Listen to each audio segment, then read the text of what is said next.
Spiritual knowledge अर्थात आध्यात्मिक ज्ञान हमने अपने जीवन के अंदर अभी तक अपने स्कूल के अंदर में पढ़ाई की, इंजीनियरिंग कॉलेज आदि के अंदर में कॉलेज से हमने पढ़ाइयाँ की है और हमने एक जो नेसेसरी ज्ञान था जो हमारी भौतिक आवश्यकताओं को पूर्ण करता था, यानी कि धन संपत्ति का आना और उससे अच्छे घर मकान गाड़ियाँ आदि हमारी होना, तो उसके लिए जो हमारा नॉलेज रहा, बाहर का एजुकेशनल नॉलेज, वो हमने प्राप्त किया। लेकिन आध्यात्मिक नॉलेज भी प्रत्येक को प्राप्त करना आवश्यक है। स्पिरिचुअल हर एक कोई कहते हैं, ईश्वर में विश्वास भी रखते हैं, लेकिन स्पिरिचुअलिटी नॉलेज का हमें प्राप्त करना अति आवश्यक है। तो ये मैंने अनुभव किया और इसीलिए आज से स्पिरिचुअल नॉलेज की ये श्रृंखला को हम प्रारंभ कर रहे हैं। अर्थात प्रत्येक दिन आपको कुछ न कुछ नई बातें स्पिरिचुअल नॉलेज में आपको प्राप्त करने को मिलेंगी, जिसको आप लिख कर के भी रख सकते हो अपने आगे की डायरी के अंदर में। तो आज हम सबसे पहले स्पिरिचुअल नॉलेज में जानने का प्रयत्न करेंगे ईश्वर को। ईश्वर है या नहीं है, ये प्रश्न बहुधा हर जगह पर उपस्थित होता है। जहाँ तक हमारे संतानें हैं, बच्चे हैं, हमारी जो दूसरी पीढ़ी है, दूसरी के बाद तीसरी भी पीढ़ी जो हमारे सामने है, वो हमें ऐसा प्रतीत होती है कि वो केवल भौतिकता में ही जीना चाह रही है और भौतिकता की तरफ ही जा रही है। उनका ईश्वर के प्रति श्रद्धा, अटूट विश्वास क्यों नहीं है? उसका एकमात्र कारण है कि हमने उनको स्पिरिचुअल नॉलेज देने का प्रयत्न नहीं किया है। तो ईश्वर की है या नहीं, अधिकतर बच्चे मुझे प्रश्न करते हैं, why we should respect to the god, we have everything. हम क्यों ईश्वर का ध्यान करें, क्यों ईश्वर को हम समझने का प्रयत्न करें?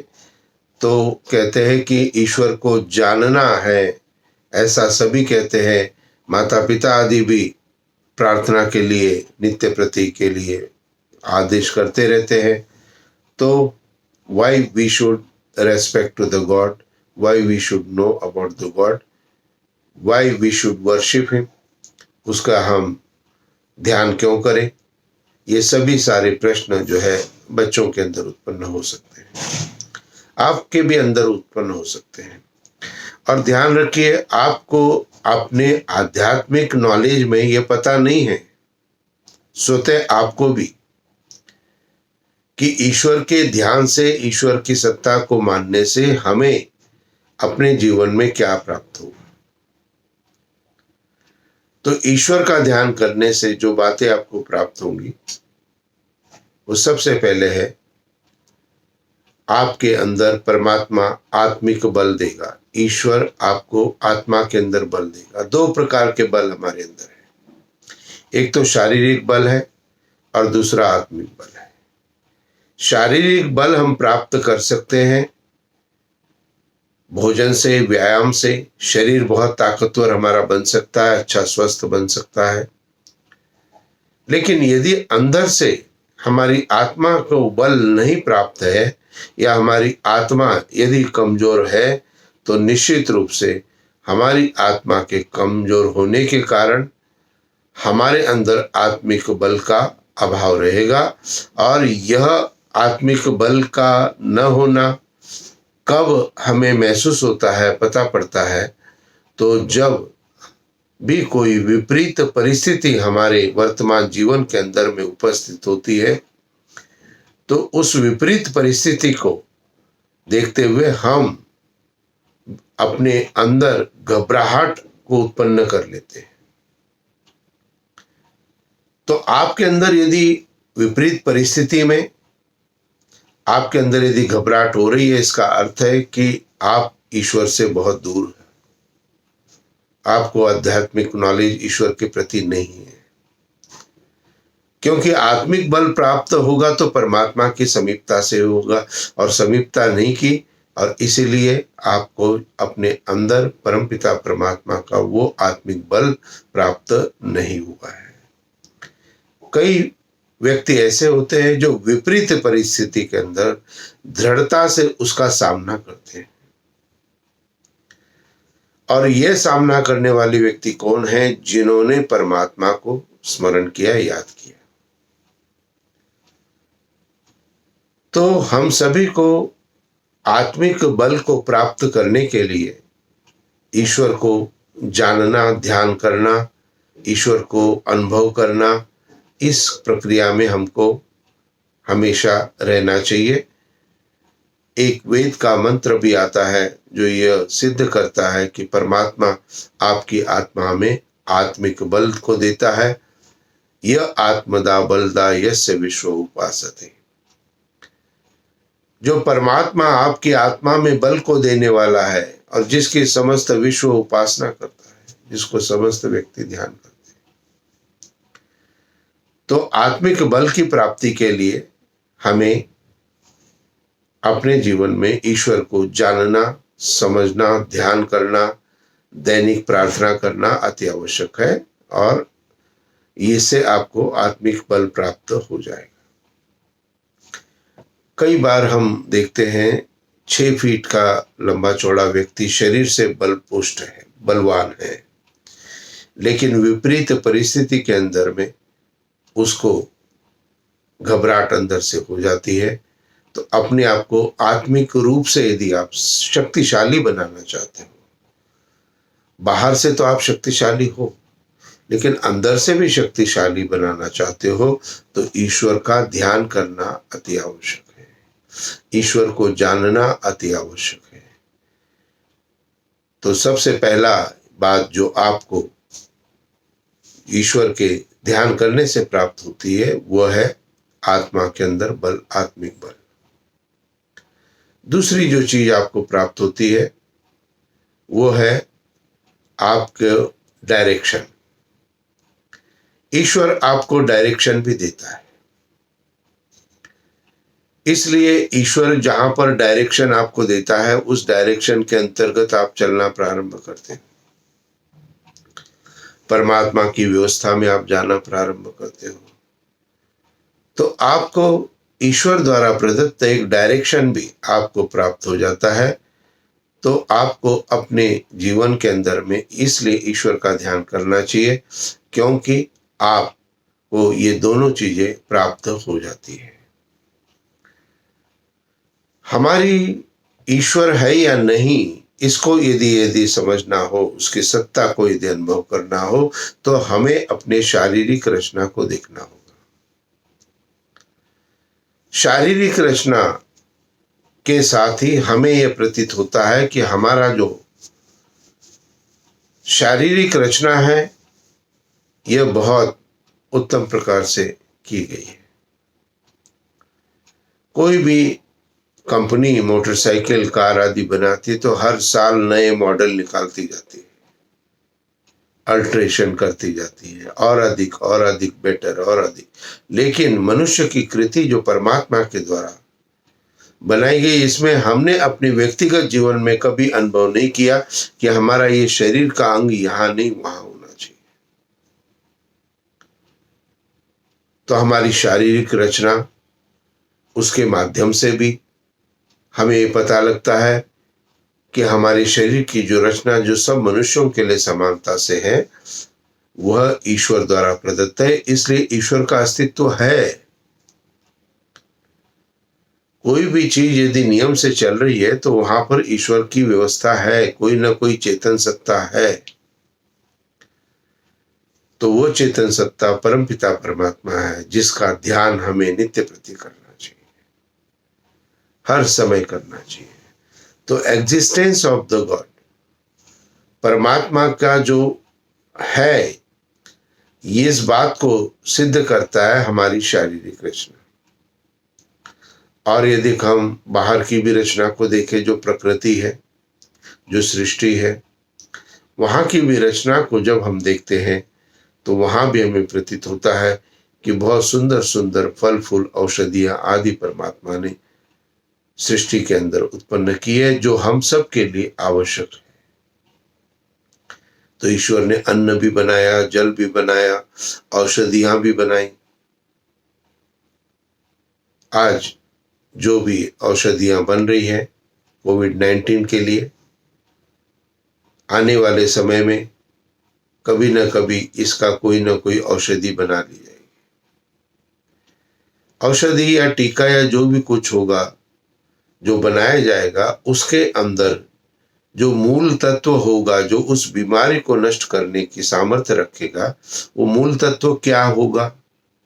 आपने कभी विचार किया है?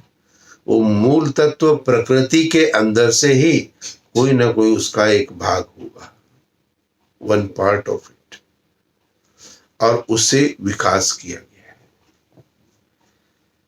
तो निश्चित रूप से इस जगत की रचना के अंदर भी हम देखते हैं और ये अनुभव करते हैं कि वह ईश्वर कहीं ना कहीं अपने अस्तित्व को रखता है, और अस्तित्व को रखने के साथ ही हमें अपने जीवन में उस परमपिता परमात्मा की ध्यान और उपासना नित्य प्रति करनी अति आवश्यक है।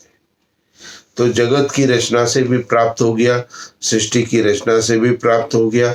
और एक चिंतन यदि हम और देखते हैं प्रैक्टिकल, जो कि ईश्वर की प्रामाणिकता को सिद्ध करता है, वो है प्रत्येक के अंदर आत्मा है, और ये आत्मा का भिन्न भिन्न स्थानों पर उत्पन्न होना, भिन्न भिन्न योनियों के अंदर उत्पन्न होना। तो अलग अलग योनियों के अंदर में जो उत्पत्ति हुई, जो उत्पन्न किया गया है, वह उस आत्मा के पूर्व जन्म के कर्म के अनुसार है, ये हम सभी जानते हैं। लेकिन उस कर्म को कौन देख रहा है? उस कर्म को कौन जजमेंट कर रहा है?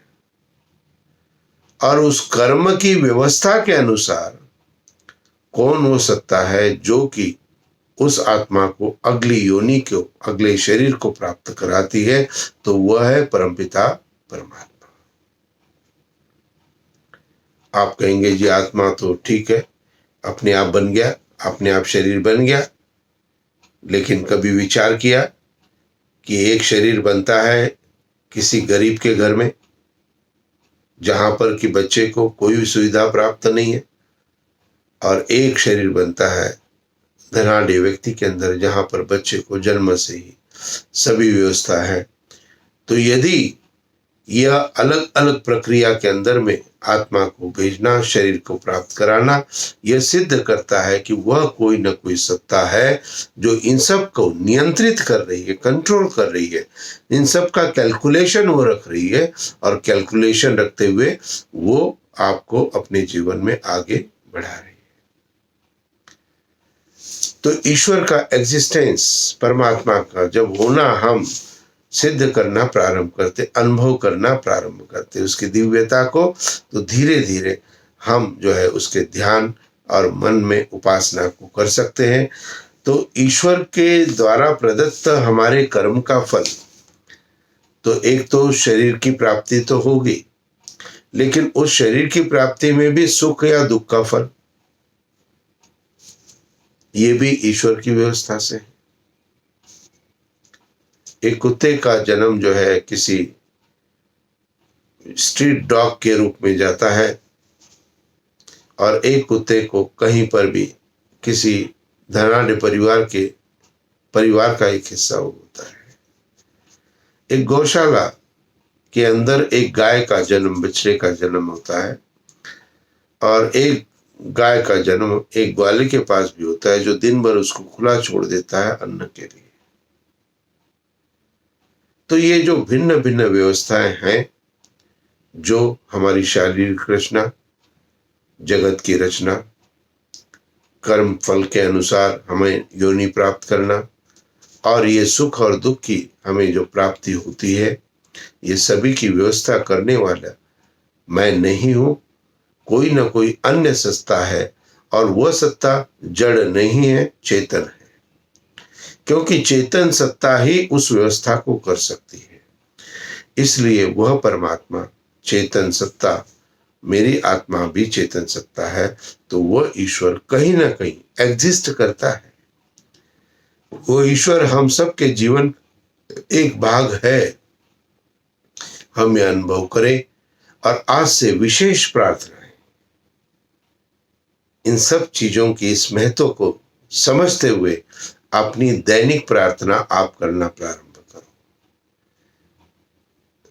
दैनिक प्रार्थनाएं जो करते हैं उसके अंदर में और अधिक ईश्वर की समीपता में जाना प्रारंभ करो। तो ये आज के स्पिरिचुअल नॉलेज में हमने ईश्वर के प्रति जाना, उसके एग्जिस्टेंस को समझने का प्रयत्न किया है। यदि आपको मेरा वीडियो ठीक लगता है तो आपका ये दायित्व बनता है इसको आगे अन्य लोगों में भी फॉरवर्ड करें, अधिक से अधिक लोगों तक, और आपको मेरा वीडियो कल का भी प्राप्त हो, इसके लिए आपको मेरे चैनल को सब्सक्राइब करना जरूरी है। बहुत से लोगों ने अभी नहीं किया है, मैं उनसे आग्रह करता हूं आप सभी मेरे चैनल को सब्सक्राइब जरूर करें। आपका बहुत बहुत धन्यवाद। इति ओम शांति शांति शांति। ओम नमस्ते।